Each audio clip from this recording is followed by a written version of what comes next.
اس لیے کہ میں تمہارے درمیان اپنے پیارے پیغمبر کو بھیج رہا ہوں. سبحان اللہ.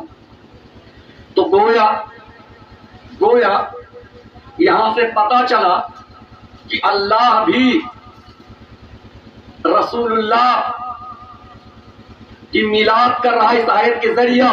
میلاد کے معنی کیا ہوتے ہیں؟ مصطفیٰ کے پیدائش کا آنے کا ذکر کیا جائے، یہی تو میلاد ہے. اور اللہ مصطفیٰ جان رحمت کی میلاد کو مومنین پر احسان فرما رہا ہے. اے مومنو، میں نے تم پر احسان کیا. یہی وجہ ہے کہ آپ ذرا دیکھیے سمندر میں جتنی مچھلیاں ہیں ساری مچھلیاں میرے مصطفیٰ پہ درود پڑھتی ہیں. سورج کی چوٹیاں مصطفیٰ پہ درود پڑھتی ہیں.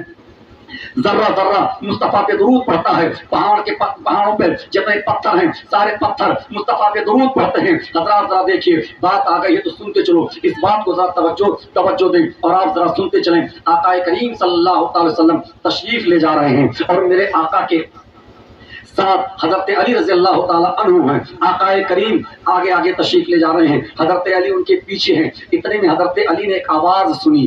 آواز آ رہی ہے الصلاۃ والسلام علیکہ یا رسول اللہ، الصلاۃ والسلام علیکہ یا نبی اللہ، الصلاۃ والسلام علیکہ یا حبیب اللہ، الصلاۃ والسلام علیکہ یا رسول اللہ. اب حضرت علی نظریں اٹھا کے دیکھتے ہیں مشرق مغرب شمال و جنوب دائیں بائیں چاروں طرف نظر اٹھا کے دیکھتے ہیں. آواز تو آ رہی ہے مگر آواز دینے والا نظر نہیں آتا ہے. یہ آواز دے کون رہا ہے؟ پھر نظر اٹھا کے دیکھتے ہیں مگر آواز تو آ رہی ہے، آواز دینے والا نظر نہیں آتا ہے. حضرت علی رضی اللہ تعالیٰ عنہ کو رہا نہ گیا. حضرت علی کرم اللہ وجہہ سرکار کی بارگاہ میں گویا ہوئے یا رسول اللہ فدا کا امی ہوا بھی، یا رسول اللہ میرے ماں باپ آپ پر قربان، آپ ہیں رسول ذی شان. یا رسول اللہ آ رہی ہے آواز، آپ پر سلام پڑھنے کی آواز آ رہی ہے، آپ پر درود پڑھنے کی آواز آ رہی ہے.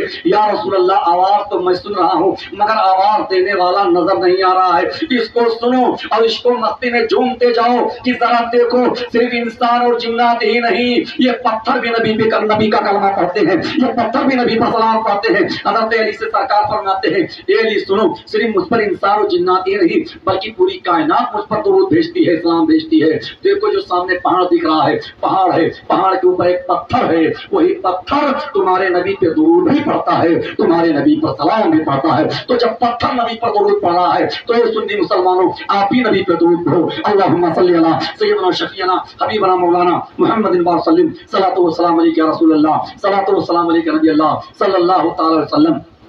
اب پتا چلا یہ جو کل درود یہ پتھر بھی نبی پر درود پڑھتا ہے اور پتھر بھی نبی پر سلام پڑھتا ہے، لیکن یہ کتنے سنگ دل ہیں، یہ کتنی کا دل پتھر سے بھی زیادہ مضبوط ہے کہ اگر نبی پر سلام پڑھنے کی باری آئے، اگر مسجد میں پھنس گیا ہے اور اگر سنی مسلمان کھڑے ہو کر کے سلام پڑھے تو یہ مغرور مردود اٹھے گا نہیں بلکہ بیٹھا رہتا ہے، تعظیم مصطفیٰ کے لیے اٹھتا نہیں ہے. اور اگر وہاں پر کوئی نیتا آ جائے، کوئی لیڈر آ جائے، کوئی فاسق و فاجر آ جائے تو اس کی تعظیم کے لیے کھڑا ہو جاتا ہے، مگر جب مصطفیٰ پر سلام پڑھنے کی باری آئے گی تو سلام پڑھنے کے لیے کھڑا نہیں ہوتا ہے. میں یہ کہتا ہوں ارے فاسق و فاجر ظالم و جابر کی تعظیم کے لیے تو کھڑا ہو جاتا ہے اور مصطفیٰ کے تعظیم کے لیے نہیں کھڑا ہوتا ہے تو مجھے بتا مصطفیٰ تیری شفاعت کر کے تجھ کو جنت میں کیسے لے جائیں گے؟ اس لیے مصطفیٰ غداروں کو جنت میں نہیں لے جائیں گے، مصطفیٰ تو وفاداروں کو جنت میں لے کے جائیں گے. نبی اپنے چاہنے والوں کو جنت میں لے کے جائیں گے. جو نبی کی تعظیم کرتا ہے نبی اسے جنت میں لے کے جائیں گے. جو نبی کا دیوانہ ہے نبی اسے جنت میں لے کے جائیں گے. جو نبی کا چاہنے والا ہے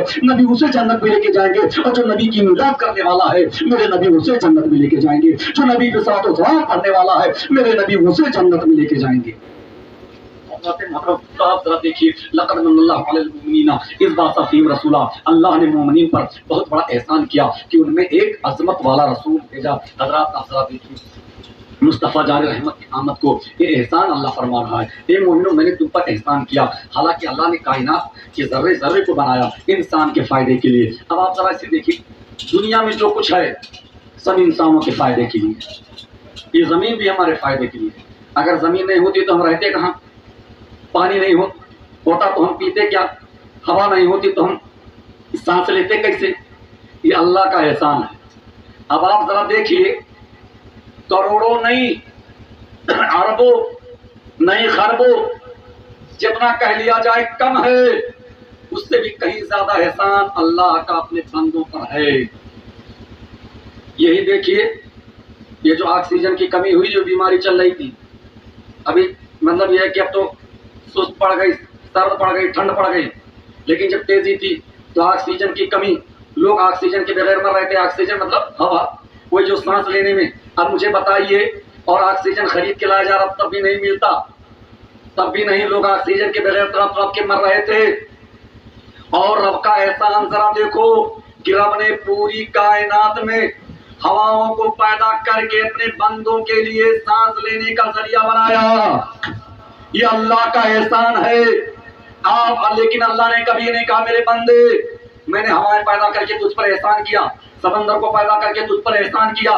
لیکن نہیں, جب اس کائنات میں اپنے حبیب کو بھیج رہا ہے, رحمت عالم کو بھیج رہا ہے, نور مجسم کو بھیج رہا ہے, رسول کے رسول کو بھیج رہا ہے, تاجداروں کے تاجدار کو بھیج رہا ہے, تو اللہ فرما رہا ہے اے بندے, اے مومنو, میں تم پر احسان کیا کہ ایک عظمت والا رسول بھیجا. حضرات آپ ذرا دیکھیے تو مصطفیٰ کی میلاد, قرآن مقدس کی آیتوں کو پڑھتے چلے جائیے, مصطفیٰ کی میلاد کو آپ دیکھتے چلے جائیے. یہ جب دیکھنے والا رہے گا تب, یعنی یہ سب دیکھنے کے لیے عشق کی نظر چاہیے, محبت کی نظر چاہیے, عداوت کی نظر سے جب تم پڑھو گے تو تمہیں قرآن میں کچھ نظر نہیں آئے گا. لیکن جب محبت کی نظر سے قرآن پڑھو گے تو قرآن کی ایک ایک آیت میں نبی کا عشق جھلکتا نظر آئے گا, نبی کا پیار جھلکتا نظر آئے گا, نبی کی محبت نظر آئے گی. اس لیے ہے سنت و جماعت, جب ہم تقریریں کرتے ہیں, جب ہم قرآن کی تلاوت کرتے ہیں تو عشق و مستی میں ڈوب کر کے مصطفیٰ جان رحمت کے عشق کو دل میں بسا کر کے قرآن کی تلاوت کرتے ہیں تو ایک ایک سورت میں مصطفیٰ کی عظمت نظر آتی ہے, مصطفیٰ کا مقام نظر آتا ہے. لیکن جب تو پڑھتا ہے تو اس کے بعد تو جو ہوتا ہے وہ تنگ نظری کے آئینت کو لگا کر کے جب قرآن پڑھتا ہے, اس لیے قرآن مقدس کو پڑھتا ہے تو تجھے سرکار حاضر و ناظر نظر نہیں آتے ہیں, سرکار کا غیب تجھے نظر نہیں آتا ہے, سرکار کا اختیار تجھے نظر نہیں آتا ہے, سرکار کی طاقت تجھے نظر نہیں آتی ہے. لیکن جب سنی مسلمان پڑھتا ہے قرآن کو تو ما هو الغیب بدنین جب پڑھتا ہے تو نبی کے علم غیب کو سمجھ جاتا ہے. جب وہ پڑھتا ہے, جب مصطفیٰ جان رحمت کے تعلق سے پڑھتا ہے تو حاضر و ناظر بھی سمجھ جاتا ہے کہ وہ مصطفیٰ حاضر و ناظر ہیں, مصطفیٰ شفیع المذنبین ہیں, مصطفیٰ جان رحمت گنہگاروں کی شفاعت کر کے جنت میں لے جانے والے ہیں. محبت سے بولو سبحان اللہ. دیکھیے یہی کہا جاتا ہے, بات آئی ہے تو آپ سنتے چلو. ایک مرتبہ مجنوں سے کچھ لوگوں نے کہا, لیلا مجنوں کا عشق بہت مشہور ہے, بچے جانتے ہیں. مجنوں سے لوگوں نے کہا کہ دیکھ جو لیلا کے عشق مبتلا ہے, لیلا کالی کلوٹی ہے جس کے ہونٹ موٹے ہیں, چہرہ بھی دیکھنے میں عجیب سا لگتا ہے, تو اس سے ایک عورت سے عاشق ہو گیا ہے. تو مجنوں نے کیا جواب دیا تھا؟ مجنوں نے کہا تھا کہ تم لیلا کو اپنی نظر سے دیکھتے ہو اس لیے لیلا تم کو بدصورت نظر آتی ہے. لیلا کو اگر مجنوں کی نظر سے دیکھتے تو جیسے مجھ کو لیلا خوبصورت اور اچھی چاند سے بہتر نظر آ رہی ہے ایسے بھی تم کو نظر آتی. تو حضرات محترم یہاں سے پتہ یہ چلا کہ اے لوگوں, تم اگر غلط نظریے سے دیکھو گے تو تمہیں کچھ نہیں ملے گا, اچھے نظریے سے دیکھو گے تب تمہیں سب کچھ نظر آئے گا, سب کچھ ملے گا. اور ایک بات یاد رکھو, مصطفیٰ جان رحمت کی سیرت کو پڑھنے کے لیے ابو جہل کی نظر نہیں چاہیے, لہب کی نظر نہیں چاہیے, صدیق اکبر کی نظر سے جب مصطفیٰ کی سیرت پڑھو گے تو میرے مصطفیٰ بلند نظر آئیں گے, میرے مصطفیٰ اعلیٰ نظر آئیں گے, میرے مصطفیٰ بہتر نظر آئیں گے, میرے مصطفیٰ عمدہ نظر آئیں گے, میرے مصطفیٰ کا مقام بہت اونچا نظر آئے گا. جب آپ عشق صدیق اکبر کی عشق کی نظر سے پڑھو گے, جب محبت کی نظر سے پڑھو گے, حضرات محترم یہی وجہ ہے. اور میں آپ کو بتاؤں یہی وجہ ہے کہ آپ ذرا دیکھیں, جب ہم ویدوں کو پڑھتے ہیں, قرآنوں کو پڑھتے ہیں, اپنشدوں کو پڑھتے ہیں, منوسمرتی کو پڑھتے ہیں, بائبل کو پڑھتے ہیں, اولڈ ٹیسٹمنٹ نیو ٹیسٹمنٹ کو پڑھتے ہیں, جب ہم جو ہے کرسچنوں کی کتاب پڑھتے ہیں, جب ہم پارسیوں کی کتابیں زندہ اور تصاویر پڑھتے ہیں, جب ہم بودھسٹوں کی کتابیں دھرما پر جاتا دیکھ نکار پڑھتے ہیں تو ان کتابوں میں جگہ جگہ میرے پیارے پیغمبر کا ذکر نظر آتا ہے, مصطفیٰ جان رحمت کی عظمت نظر آتی ہے. آپ ذرا دیکھیے بھگوت پران کا ایک منتر لے لیجیے, اس میں سرکار کے تعلق سے کہا گیا ہے اجان ہیتو کرت موہ اندھکار ناشم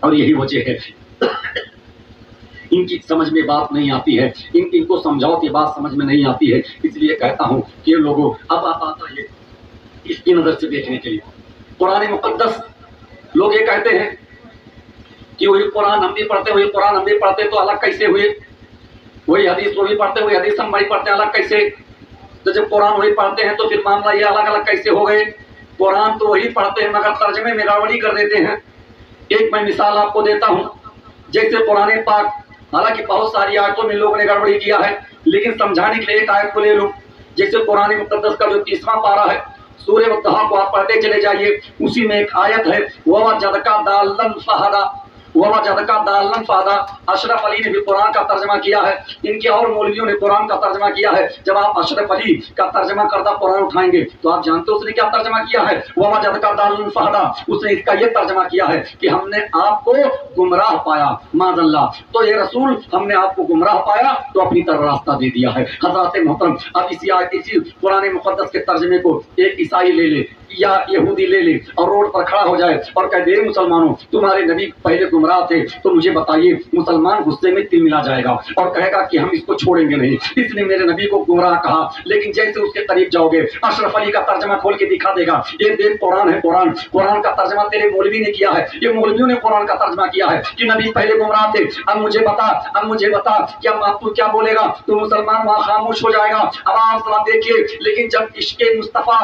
کو دل میں بسا کر کے بریلی کے امام محمد رضا خان نے اس کا ترجمہ کیا تو جانتے ہو اس کا ترجمہ کیا کیا بریلی کے امام نے؟ وہ وجدک ضالًا فہدیٰ، محبوب اللہ نے آپ کو اپنے عشق میں ڈوبا پایا تو اپنی طرف راستہ دے دیا ہے، راستہ دے دیا ہے۔ اب پتا چلا، یہ معلوم ہوا کہ جب اس کے ترجمے کو لے کر کے مسلمانوں پر اٹیک کیا جائے گا تو امام بریلی کے امام محمد رضا کا ترجمہ کیا ہوا کنز الایمان سامنے آ کر کے مسلمانوں کے سر کو جھکنے سے بچا لے گا، بلکہ مسلمان فخر سے کہے گا وہ ترجمے میں گڑبڑ کیا گیا ہے، یہ ترجمہ عشق نبی میں ڈوب کے کیا گیا ہے۔ لقد من اللہ علی المؤمنین اذ بعث فیہم رسولا، اللہ نے مومنین پر بہت بڑا احسان کیا کہ ان میں ایک عظمت والا رسول بھیجا۔ حضرات کہنے سننے کے لیے تو بہت ساری باتیں ہیں اور باتیں ہوتی ہی رہتی ہیں، تقریریں آپ حضرات سنتے ہی رہتے ہیں، لیکن ابھی میرے باپ استاذ العلماء، استاذ الاساتذہ حضرت علامہ حضور نعیمی صاحب قبلہ جلوہ فرما ہیں، ان کے بھی خطاب کو آپ سماعت کریں گے، دعا فی حضرت فرمائیں گے۔ ساتھ ہی شاعر اسلام حضرت مولانا حمید اشرف صاحب قبلہ قادری، ان کی بھی نعت کو آپ سماعت کریں گے۔ مولانا نظام الدین ہیں اور جو ہے حافظ نور الدین صاحب وغیرہ ہیں، ان کو بھی آپ حضرات سماعت کریں گے۔ تو اب بس اسی کے ساتھ میں اپنی تقریر کو ختم کر رہا ہوں۔ رب کی بارگاہ میں دعا ہے کہ مولائے قدیر ہم تمام مسلمانوں کو صراط مستقیم پہ گامزن رہنے کی توفیق عطا فرمائے، ہم تمام مسلمانوں کو سچا پکا نمازی بنا دے۔ استغفر اللہ ربی من کل ذنب واتوب الیہ، لا الہ الا اللہ محمد رسول اللہ صلی اللہ